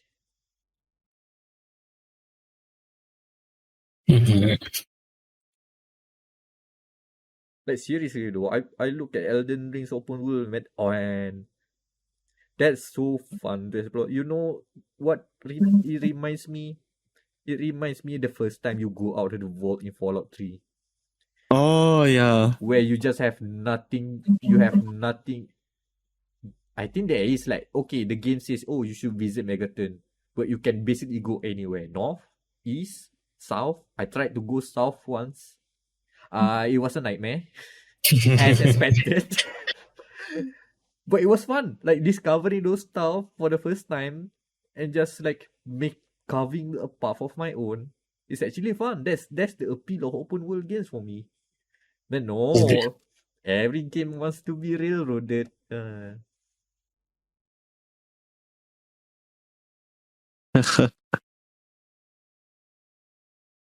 Okay, so speaking of being railroaded,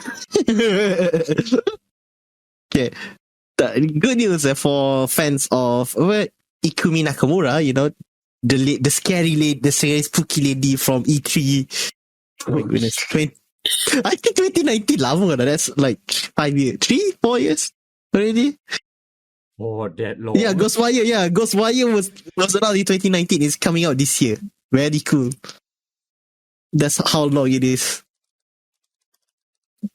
She's making a new company, which is, I forgot the name. I'm pretty sure it's going to be a horror title. Oh, it's called Unseen. Wait, I think it's Unseen. Yeah, Unseen Studio. Unseen, yeah. Like by the name itself, like, oh, I know it's gonna be a spooky horror title. If not spooky, I at least expected bodily horror. Yeah. Bodily horror. What else? Body horror. Mystic. Legends. Yeah, I don't expect them to make like a tactical shooter or whatever. Oh, No. a horror no. tactical shooter that I don't know how to feel about that. I don't know. If you have heard of Fear. Wait, I don't Oh, think it's called tactical Fear. shooter. Wait, it's still a shooter with horror Yeah, elements. It's a horror shooter. It's a horror shooter. It can No, jump no, scare you at one moment and then makes you feel like John Woo at the other. What a No, weird combo. there's a new SCP game that is basically that. You are it's a tactical shooter, I remember. Oh.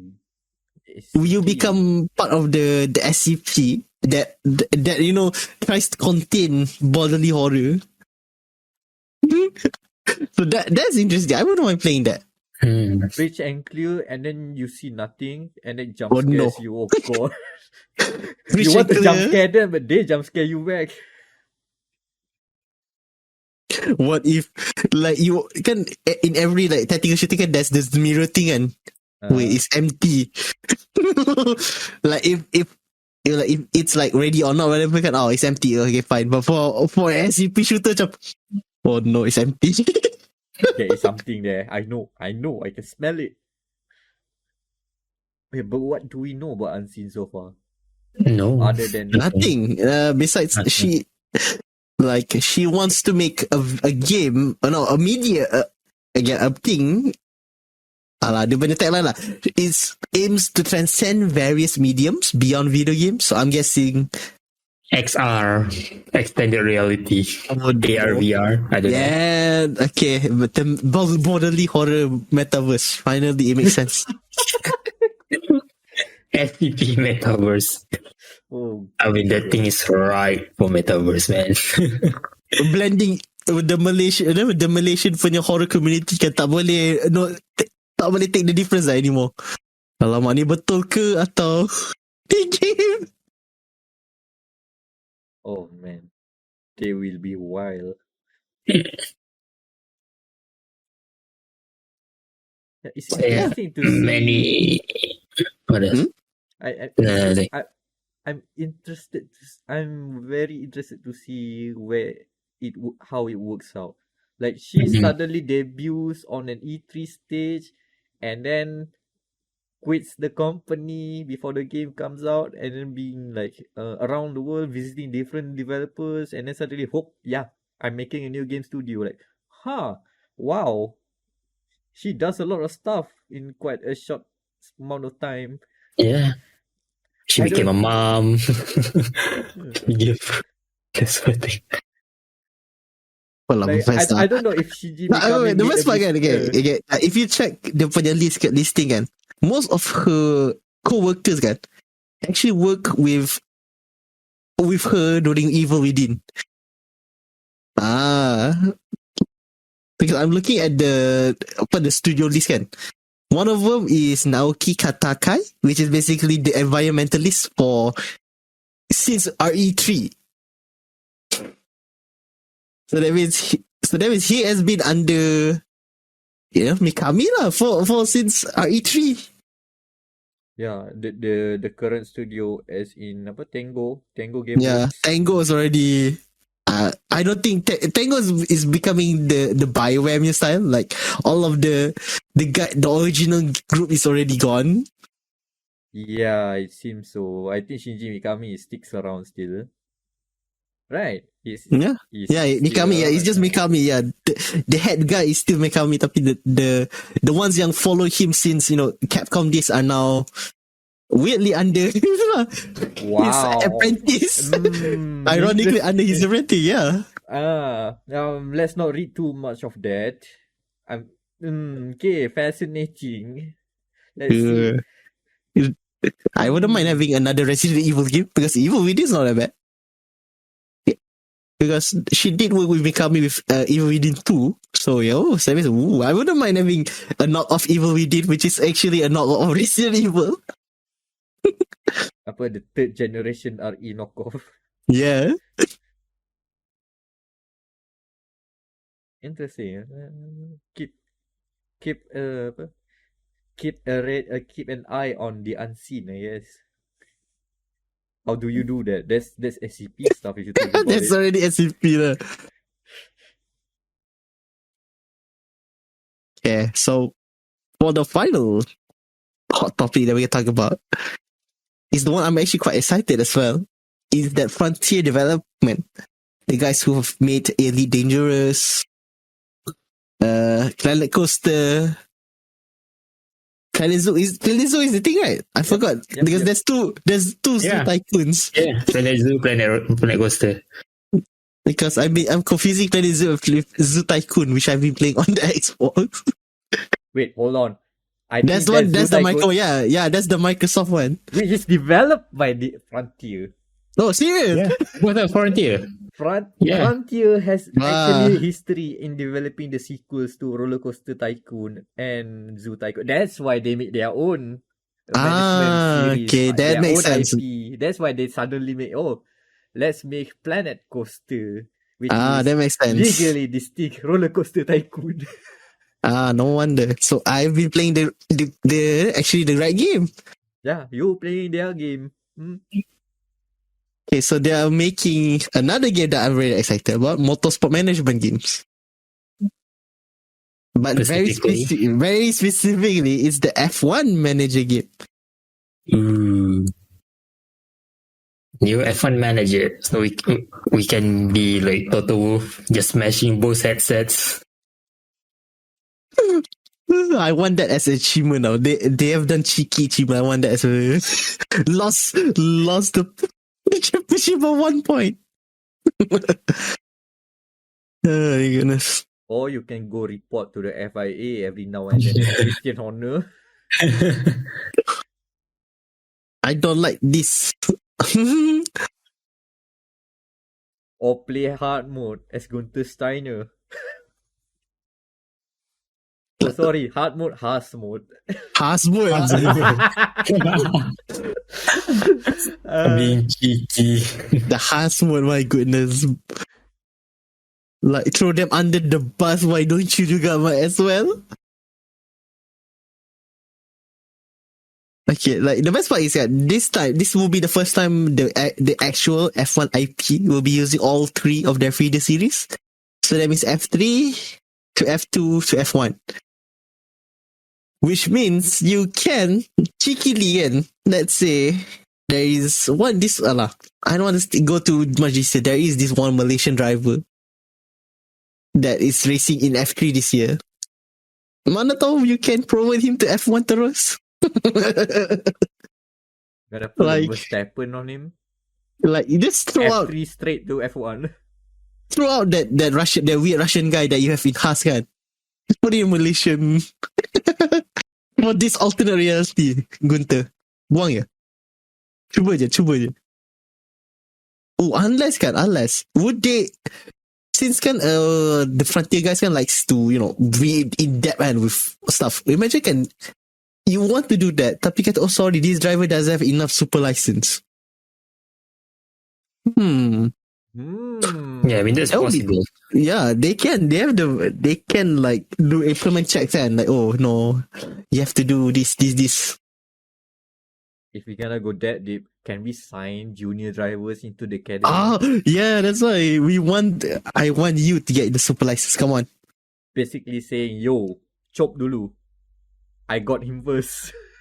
We got this first Malaysian right boy, of refusal. This Malaysian boy is mine. Back off. Unless we say we don't want, you hands off. That's what the academy basically does. So for the modded scene and motorsport manager, I've seen crazy stuff happen. Which I'm I think in one of my playthroughs of the Sega the Sega one motorsport manager, Max Verstappen after winning the world championship retires. Which, I mean, at this point at my playthrough at that point was I think Alonso retired. Suddenly unretires himself from Toyota and joins Red Bull. Wow. I wonder how crazy would that be, dia punya tu. Also Dia punya Toyota. AI. But yeah, given the what we've seen in Cody's F1 games, I like that. They can go crazy as well. It's likely that we the drivers are not tied to the teams, so we can totally mix and match, and have the driver market being fluid. Max Verstappen and Lewis Hamilton in Mercedes ataupun Lewis Hamilton in Red Bull. Put Lewis Hamilton in a Haas and see what's gonna happen. Turns out Haas is actually fast this year. Oh god. It's actually the driver. Oh my god. Oh my god! Actually, the car is not on wheels. It's not just a fish on wheels. Yeah, it'll be fascinating to see. And especially so that it also is coming to consoles. Mm-hmm. Oh yeah, Motorsport Manager is not a console except the Switch. Satu je. And that's it. Oh, could be interesting. I want to see the modding as well, because Planet Coaster, you can mod the heck out of Planet Coaster at Planet Zoo. Ooh. Banyak possibilities for this one. Yeah, I'm looking forward to this because this is like Frontier's first foray into a licensed sport title. So we have no point of reference if they're gonna be doing good or they're gonna fumble. Hopefully they are doing good stuff with this based on their pedigree lah. But we'll see. Like I haven't seen them do like how. It's gonna be fascinating how they're gonna figure out the performance level of the 2022 cars. But they'll figure it out. Would they have a randomized? I want my Haas to be overpowered. Just tekan the randomized button and then see, Haas is actually the most built. And it's winning everything as everyone intended it. So many possibilities. Yeah. And is that the show? There's another bit. Oh yeah, before we go, yeah. That we should Speaking about consoles, kan? Yeah, speaking of consoles. I wonder what happened to the Frontier update if they are cancelling updates for the console version terus. Is it that bad, the Frontier? Elite Dangerous. Yeah, Elite Dangerous Frontiers, the latest update. Is it that bad? No, Odyssey. Sorry. Yeah, okay. I think I can tell this better. Odyssey has been, how do I say this? A bit of a disaster release on PC. So due to that, they have to pretty much like separate the development track for PC and console because they want to make Odyssey right first on PC before committing on console. But like few hours ago, like today basically, Frontiers David Braben, he announced that they are stopping future development for console immediately. So yeah, no Odyssey for PlayStation and Xbox. Dang. I mean, looking at that expansion, I mean, I think they bit more than they could chew. They were ambitious, let's put it there. But I think that maybe too much. You have to know the content of Odyssey is that instead of just like doing your space truck missions, you actually get to land on planets and actually have your feet touch the planet. As in, there is first-person combat, right? Yes. And no, it didn't turn out to be a No Man's Sky experience. Moment. It's not a No Man's Sky moment. It kind of sounds interesting on paper, but it requires a lot of good execution to pull that off. And I guess as evident, Frontier didn't do a good enough job for this one. Yep. I mean, even with their, let's say, vanilla as in non-DLC, as in the base, plenty of criticism. For example, the recent UI update, a lot of criticism. Like, why are you doing this? Like, all this idiosyncrasies and stuff. Like, it works before. Why do it different now? So I'm not sure the elite team is now elite. because plenty of the old developers already left. So, yeah, I think that's why. Yeah, that's the thing. Because the how to say, the institutional knowledge already left Frontiers, the Elite Dangerous team. So they have to cobble through with fresh blood. That's why it takes some time for Odyssey to mature, to get to a more playable state. And I understand why they decided to pretty much stop console development for Odyssey. Mhm. I mean, the good outcome of this is that they figure out Odyssey is okay, and then they decided to port the game to PS5 and Xbox Series. Mhm. But right now, this is the worst outcome lah. The console Yeah. players are getting shafted. I mean, if they say, okay, we are stopping developments for now, except for critical fixes, and then that's fine. But they sort of say, hey, we are stopping, like pretty much almost immediately. Yeah. Like That's why. But I'm not sure if they're gonna provide support for long, maybe like a year or so. Also, yeah, some of the console play ask whether there will be like migration. Because imagine you've been playing for thousands of hours, collecting ships on your account, and then just gone. Poof. Oh man, That's At least rough. cross save. Yeah, cross save, like one time. Let's say one time migration. One-time migration, yeah. It's like Warframe, one time migration. How are they gonna do it? They don't know. There's no promises yet from David Braben whether they can do it. Yeah, it's the shitty situation all around. because they don't want to maintain separate code bases. It's gonna add development concern. Oh yeah, if they maintain the console version sans Odyssey and PC version with Odyssey, it's gonna be messy. Yep. Mm-hmm. So, man, hopefully this doesn't affect any other future development. Mm-hmm. No. Separate teams. But hopefully this does hopefully it turns out well for the rest of them lah. For all the teams. Yeah, I mean, different teams also means, how do I say, different engine, because Elite is a specific engine because it's like a huge space-based game, right? And if I imagine you can just name Unreal or Unity, whatever. There's plenty of talents instead of a custom engine. Unless they do like to use their custom engine. I think they call it the Cobra or something. They have their own custom one. Yeah, custom engine for Elite. Yeah, Cobra engine. Like the planetary generation. There was a specific code in there. Also, that's what making Odyssey so hard. They're putting FPS components in the Cobra engine. Like, what the hell were they thinking? It's the whole race car with handguns again. Oh no.